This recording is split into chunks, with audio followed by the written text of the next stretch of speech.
Hi everybody. Today I want to talk about a subject that is not the most pleasant but is unfortunately necessary. There comes a time for all pet owners when we have to do one of our pets that final kindness and we have to euthanize them. Now in this case it is my turquoise angelfish. I don't know if you can tell, but she is actually up against the filter intake down there towards the bottom, and she no longer has the strength to move herself away from it. And I've been watching her for several weeks now, and she's just been fading away. I believe she's simply just getting old, and her time has come. I've had her for almost 2 years, and I bought her as a full-grown adult. I have no idea how old she was when I got her, but she has just slowly been fading over the last several months. Her color's been getting less, she's been getting thinner, and just showing signs of aging in general. So unfortunately today she's been drifting around the tank a bit, and now again she just doesn't even have the strength to move herself away from the filter head. So I think unfortunately the time has come. So there are different methods for doing this. I'll save the way I do it for last because it's probably not the most popular way, but as far as I'm concerned, it's the fastest and most efficient way. The one way that is probably common and would be most popular would be the ice water method. Now, do not put the fish directly in ice water, nor will you put the fish directly on ice. You put the fish in sort of a double boiler type situation.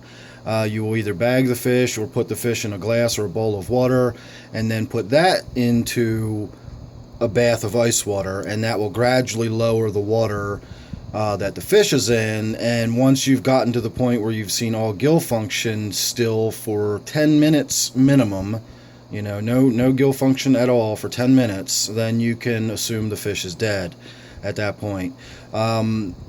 If you put the animal directly on ice or put it in your freezer or something like that, which I've heard people suggest, that actually causes ice crystals to form in the cells and in the blood, and I would imagine that's not a very humane way to euthanize an animal. If you do the double boiler type situation, except in this case I suppose you'd call it a double chiller, you put the bag that the fish is in the ice water, and then that will cool the water gradually enough that the fish will be long deceased by the time any ice crystals will be forming, and that way it doesn't actually injure the fish.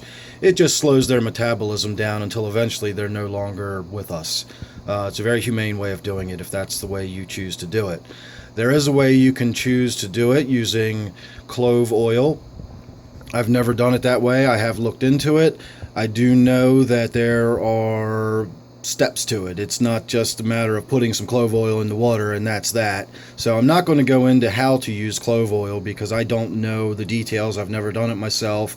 But that is a method, and it's readily available information online. If you want to do it that way, just look it up. It's easy enough to find that information.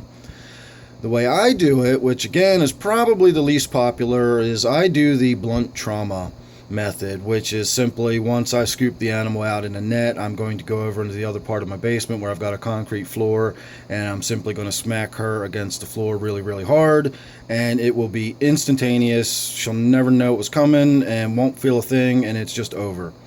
So not necessarily the method if you're a little squeamish. So I will say that if you are going to use that method, then you do have to commit. You can't half-ass it. If you're going to do it, you've really got to do it, and then that way it just turns the animal off like a switch. And for me, that's just the most efficient. It's the quickest, it's the cleanest, and then you're just done with it. Once you are past the unpleasant point and it's time to dispose of the animal, do not flush it down your toilet either. Depending on where you live, you may not even legally be allowed to do that.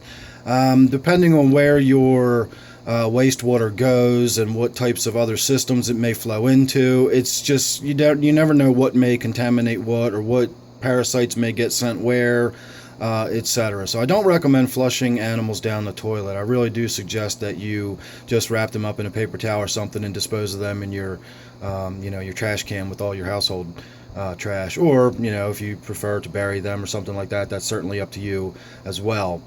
But unfortunately today is the day, so this is going to be the last video that we are going to see my turquoise angelfish, and we didn't really get to see a whole lot of her either.